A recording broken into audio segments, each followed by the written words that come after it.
Okay, Goethe's Faust. The opening scene is Martha's garden. And the first person to speak is Martha, or Margaret rather, presumably Faust's wife.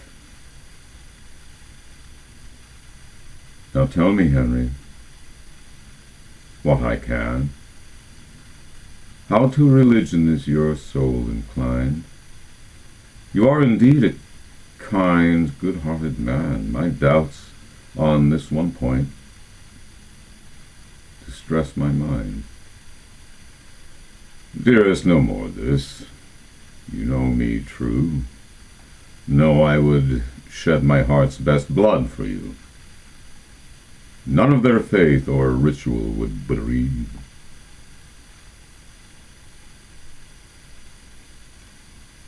Too little of this. You should yourself believe. Should I? Alas, could I your ills prevent? Besides, you honor not the sacrament. I honor it. You never seek to share a confession mass. 'Tis long since you were there. Dost thou believe? Ah, dearest, who can dare say he believes?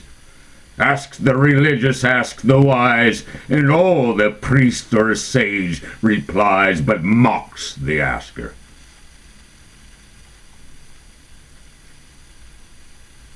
Faith, then, you have none.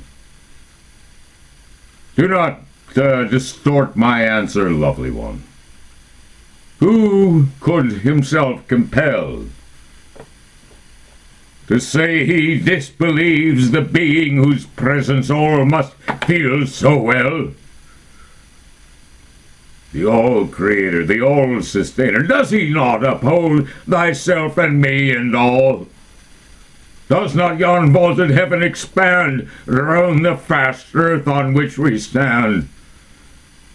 Do we not hail it through from far the light of each eternal star?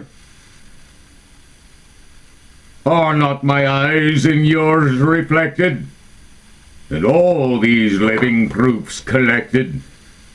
Do not they flash upon the brain? Do not they press upon the heart the trace of nature's mystic reign? Inhale the feeling till it fill the breast, then call it what you will. Call it an influence from above, faith, heaven, happiness, or love. I have no name by which to call the secret power. 'Tis feeling all.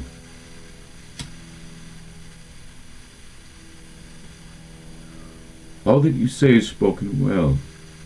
Perhaps the priest the same would tell in different words, perchance. All men the same advance, in every clime beneath the orb of heaven, each in the tongue by habit given, and why not I in mine? In yours it sounds exceeding fine, yet though such words are soothing, I hold out 'tis your Christianity I doubt. Nay, dearest, I have trembled for your state long since to see you leagued with such a mate. How so? The man who still your steps attends, that man my deepest, inmost soul offends. I never knew a feeling dart so like a dagger through my heart as when his evil features cross my sight. Oh, fuck, that was Margaret. My foolish Margaret, why this causeless fright? His presence chills my blood through every vein. Oh, ill will to man I never entertain. But whosoever on you I love to gaze, still on that man my eye with horror strays.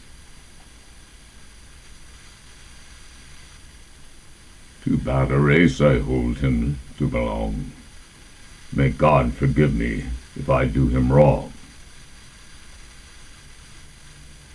Ah, that was still Margaret. He is not lovely, but such men must be. Heaven keep me far from such a mate as he.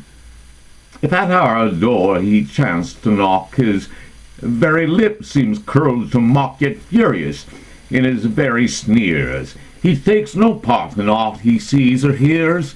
Written it stands his brow above, no thing that lives that man may love, abandoned to your circling arm. I feel so blessed, so free from harm, and he must poison joys so pure and mild.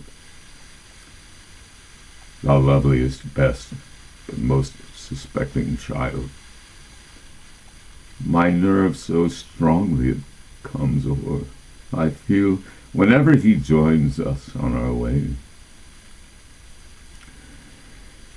as if I did not love you as before, as if I could not raise my voice to pray. That fancy makes me tremble through my frame. So say what you will, yourself must feel the same. This is antipathy, you must confess. I must away. Such love as mine, to bless, say, may we never pass an hour alone. Moments like these we cannot call our own. My door should be unlocked to one so dear, but then my mother sleeps not over sound. If she should chance to wake and you be found, that very instant I should die of fear. Angel, there is no need to die. These simple means consent to try. 3 drops from this small vial let her take. The livelong night she shall not awake. Can I refuse you what you will? It will not surely work her ill. Could I advise if it would? What spell still draws me to your will, I cannot tell. I have complied so far this many a day. Little remains in which I can obey. Enter Mephistopheles. Is the fool gone? Have you then played the spy? Through the whole catechism I was by. I wish you joy of question and reply. The maidens fain would know, inquiring fools, whether we own the church's good old rules. Monster, thou canst not read a soul so pure and true. No, 'tis beyond thy power to fancy how that creed which would support herself in misery's hour can wreck that soul in worse affliction, tossed to think the wretch she loves beyond redemption lost. Most moral saints, abandoned to desire, Magister Artium, whom a maiden leads, compound of fiendish mocks and fiendish fire. The features, too, of gentlemen she reads,